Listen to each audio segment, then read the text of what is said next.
할렐루야. 오늘도 새벽을 깨우러 나오신 여러분들을 주님의 이름으로 축복하고 환영합니다. 오늘은 마가복음 5장 1절에서 20절까지 말씀을 가지고 한 영혼을 향한 예수님의 긍휼이라는 제목으로 말씀의 은혜 나누겠습니다. 우리는 계속해서 이 예수님의 사역의 모습을 쫓아가고 있습니다. 그런데 그 가운데 명확히 드러나는 한 가지 분명한 사실은 바로 예수님이 한 영혼에 대해서 집중하는 모습을 우리는 계속해서 볼 수 있다라는 것입니다. 오늘 말씀도 예수님이 제자들과 함께 거라사 지방이라고 하는 곳에 도착했을 때의 일이었습니다. 예수님이 배에서 내리시고 곧 더러운 귀신 들린 사람이 무덤 사이에서 이 예수님을 찾아왔습니다. 그런데 이 사람의 특징이 무엇이냐면 바로 사람들의 통제를 받을 수 없는 사람이었다라는 것이죠. 왜냐하면 4절 말씀에 보니까 그를 여러 번 고랑과 쇠사슬로 메었어도 이 사탄의 힘으로 그것을 다 끊고 깨뜨렸기 때문입니다. 또 무덤에서 살며 돌로 자기의 몸을 상하게 하는 그러한 사람이었습니다. 즉 아무도 그를 제어할 힘이 없는, 그래서 모든 사람들이 이 사람을 포기한, 내버려둔 그런 모습에 이 사람이 빠져 있었다라는 것이죠. 그러나 이런 그가 예수님 앞으로 달려와 예수님에게 자신을 괴롭히지 말라라고 간청합니다. 사탄이 한 사람을 노예로 삼고 이때까지 괴롭혀 왔으나 예수님 앞에서는 아무런 힘도 발휘하지 못한 채 괴로워할 그러한 뿐이었죠. 예수님은 그런 그에게 이렇게 이야기하는데요. 우리 8절 말씀을 다시 한번 같이 읽도록 하겠습니다. 시작. 이는 예수께서 이미 그에게 이르시기를 더러운 귀신아 그 사람에게서 나오라 하셨음이라. 아멘. 그리고 예수님은 이 귀신 들린 자의 그 귀신의 이름을 물어보시고 그 귀신은 자신을 향하여 군대다라고 그렇게 자신의 정체를 밝힙니다. 여기서 여러분, 군대는 헬라어로 레기온이라고 하는 말로 약 5,000명에서 6,000명 정도의 로마 군단을 가리킵니다. 그 정도로 많은, 자신들의 많은 숫자가 많다라는 것을 예수님에게 이야기하며 바로 예수님에게 그것을 밝히는 것이죠. 그리고 나서 예수님에게 자신들이 돼지떼 안으로 들어가도 되겠냐라고 예수님에게 간구합니다. 그리고 그 말을 들은 예수님은 그것을 허락하셨고 그 군대는 돼지떼 안으로 들어가게 되었고, 그리고 2,000마리나 되는 그 돼지떼가 귀신이 들어가게 되자 그대로 바다로 뛰어들어 모조리 몰살을 당하게 됩니다. 여러분, 사복음서에서는 이 사건에 대해서 이야기하고 있는 성경들이 있는데요. 특별히 다른 사복음서보다 이 마가복음은 이 사건에 대해서 아주 자세히 기록을 하고 있습니다.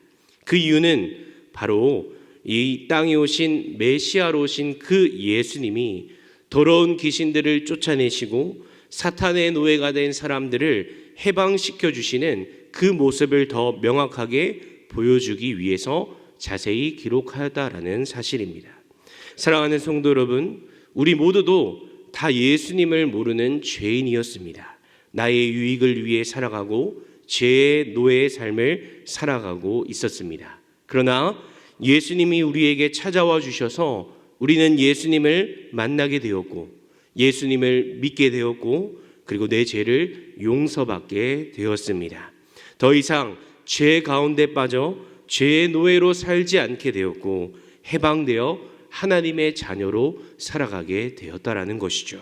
이 사건을 통해서 여러분, 이 귀신 들린 한 사람만 예수님에게 고침받고 해방받은 것이 아니라 우리 모두가 예수님의 십자가 보혈로 죄에서 해방된 사람임을, 은혜를 누리게 되었다라는 그 사실을 여러분 날마다 기억하시며 살아가는 저와 여러분들이 되시길 간절히 주님의 이름으로 축복합니다.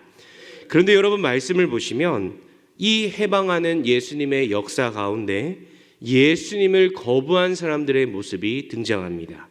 말씀을 보시면 예수님은 더러운 귀신 들린 사람에게서 더러운 귀신들을 쫓아내심으로 거라사 지방의 사탄으로부터의 그 해방을 선포하셨습니다.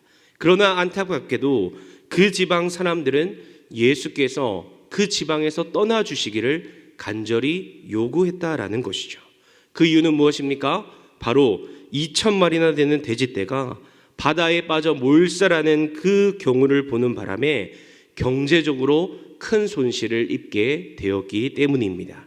그들은 마치 가시밭에 뿌려진 씨앗처럼 세상의 염려와 재물의 유혹과 기타 그러한 욕심들 때문에 열매를 맺지 못하는 그들의 모습을 예수님 앞에 보여주게 되었다라는 것입니다. 여러분, 많은 사람들이 교회에 다니고 있지만 많은 사람들이 실제로 이 재물의 염려와 유혹 때문에 예수님을 잘 믿지 못하고 열매를 맺지 못하는 경우가 너무나 많이 있습니다. 예수님을 믿는데 왜 더 나아지지 않느냐고 자신의 삶을 불평하고 자신의 삶을 하나님 앞에 고백하는 그러한 사람들도 있습니다. 그러나 여러분, 우리에게 영원한 생명을 주신 그 복음의 값을 우리가 무엇과 바꿀 수가 있을까요? 얼마를 내면 우리가 그 복음을 받을 수 있는 것일까요? 그 물음 앞에서 우리는 한없이 겸손해질 수밖에 없다라는 것입니다. 주신 이도 하나님이시오, 거두시는 이도 하나님이시오. 그 하나님을 우리가 경험하고 고백할 수 없는 그러한 피조물인 것을 우리는 늘 기억해야 합니다. 여러분, 마지막으로 눈여겨봐야 할 것은 바로 예수님이 허락해 주신 바로 이 해방을 고침받은 사람들이, 그 사람이 바로 사람들에게 가서 이 소식을 알렸다라는 것을 우리는 눈여겨봐야 합니다. 처음에 귀신 들렸던 이 사람이 예수님에게 고침을 받게 되자 어떠한 모습을 보였냐면 예수님과 함께 배에 오르기를 원했습니다. 그러나 예수님은 그런 그에게 이렇게 말씀하시죠. 우리 19절 말씀을 한번 같이 읽겠습니다. 시작. 그에게 이르시되 집으로 돌아가 주께서 내게 어떻게 큰 일을 행하사 너를 불쌍히 여기신 것을 내 가족에게 알리라 하시니. 아멘. 예수님은 이 고침받은 그 사람에게 참 자유를 주시고 귀신의 권세에서 해방시켜준 그 사람에게 너는 가서 사람들에게 그 소식을 전하라라고 하는 사명을 허락해 주십니다. 그래서 그는 가족뿐만 아니라 그 거라사 지역에 예수님의 큰 일을 행하는 그러한 모습을 보이게 되었고 20절 말씀에 데가볼리 지역 모두에 이 소문이 전파하게 되는 놀라운 복음의 확장이 일어나게 된 것을 우리는 말씀을 통해 발견할 수 있습니다. 예수님을 믿음으로 죄를 사함받고 구원함을 받은 사람은 늘 예수님의 은혜에 감사하며 살아가야 합니다. 그러나 우리가 기억할 것은 단순히 그것이 우리에게 감사함으로만 끝나는 삶이 아니라 그 복음을 여전히 사탄에게 매여 있는 자들에게 전하며 살아가는 모습이 우리에게 필요하다라는 것입니다. 바로 그 복음을 거부하고 멀리하는 사람들이 있을지라도 오늘 고침받은 이 사람처럼 우리는 복음을 전해야 할 사명을 받은 자임을 믿습니다. 왜냐하면 우리 모두가 바로 사탄의 권세 아래 놓인 자들이었지만 예수님이 우리를 찾아오심으로 예수님을 만남으로 내 죄를 사함받게 되었고 구원함을 받게 되었으며 죄로부터의 해방, 자유함을 누리는 은혜를 경험하게 되었기 때문입니다. 사랑하는 성도 여러분, 오늘 말씀을 통하여 소원하기는 예수의 이름에 능력이 있음을 믿으시는 여러분들이 되시길 축복합니다.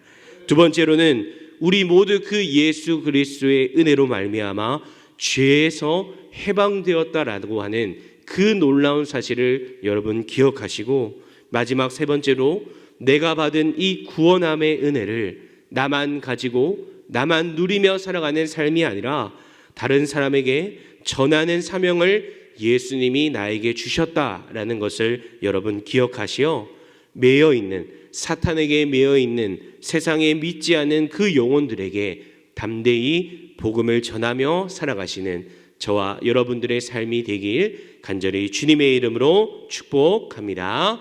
아멘. 기도하겠습니다. 사랑과 은혜가 많으신 하나님 아버지, 오늘도 하루의 시작을 하나님 앞에 나와 예배하고 기도하게 하시니 감사합니다. 먼저는 예수의 이름에 능력이 있음을 믿습니다. 우리의 삶과 기도 가운데 늘 예수의 이름을 선포하며 질병과 악한 영의 시험을 이겨내며 살아가게 하여 주시옵소서. 또한 내가 주님의 은혜로 제사함을 받고 죄에서 해방받았다라는 사실을 늘 기억하게 하여 주시옵소서. 그리고 또한 세상에 그 복음을 전하는 사명자로 우리 모두를 부르셨다라는 사실을 늘 믿으며 복음의 증인의 삶을 살아가는 우리 모두가 되게 하여 주시옵소서. 감사드리며 이 모든 말씀 살아계신 예수님의 이름으로 간절히 기도하옵나이다. 아멘.